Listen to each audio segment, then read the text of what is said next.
Friends, നമ്മളിപ്പോൾ പോകുന്നത് ബാലരാമപുരം കട്ടച്ചാൽക്കുഴി എന്ന് പറഞ്ഞ സ്ഥലത്തേക്കാണ് കേട്ടോ. റീൽസ് കണ്ട് കൊതിപ്പിച്ച ഒരു ഐറ്റമാണ് ദേ ആ കിടന്ന് വെട്ടി തിളയ്ക്കുന്നത്. അങ്ങനെ ദേ നമ്മൾ അവിടെ ചെന്നിട്ട് പൊറോട്ടയും, തള്ളി മറിക്കേണ്ട ആൾ ഞാനായതുകൊണ്ട് ഞാൻ പുട്ടിനും അതിനോടൊപ്പം തന്നെ ദേ നാടൻ ചിക്കൻ പെരട്ടിനും ലിവറിനുമാണ് കേട്ടോ പറഞ്ഞത്. ഇവിടെ ഫുഡ് വാഴയിലയിലാണ് സെർവ് ചെയ്യുന്നത്. അത് കാണാനും നല്ല ഭംഗിയുണ്ടായിരുന്നു. ബാക്കി കഴിച്ചിട്ട് പറയാം. ആദ്യം തന്നെ പുട്ടും ചിക്കൻ പെരട്ടുമാണ് കേട്ടോ കഴിച്ചു നോക്കിയത്. നല്ല അടിപൊളി ടേസ്റ്റ് ആയിരുന്നു. ഉപ്പ് നല്ല എരിവുമായിരുന്നു.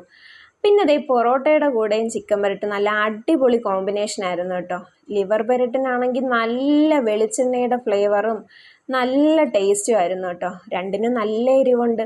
അങ്ങനെ കറി മിച്ചം വന്നതുകൊണ്ട് നമ്മൾ കപ്പയും വാങ്ങി. കപ്പയുടെ കൂടെയും അടിപൊളി ടേസ്റ്റ് ആയിരുന്നു കേട്ടോ. നല്ല കോമ്പിനേഷൻ ആയിരുന്നു. ഇവിടെ ദേ ചിക്കൻ പെരട്ട് മാത്രമല്ല, ചിക്കൻ തോരനും കിട്ടും കേട്ടോ. അപ്പം ലൊക്കേഷൻ ഡിസ്ക്രിപ്ഷനിൽ കൊടുത്തേക്കാം.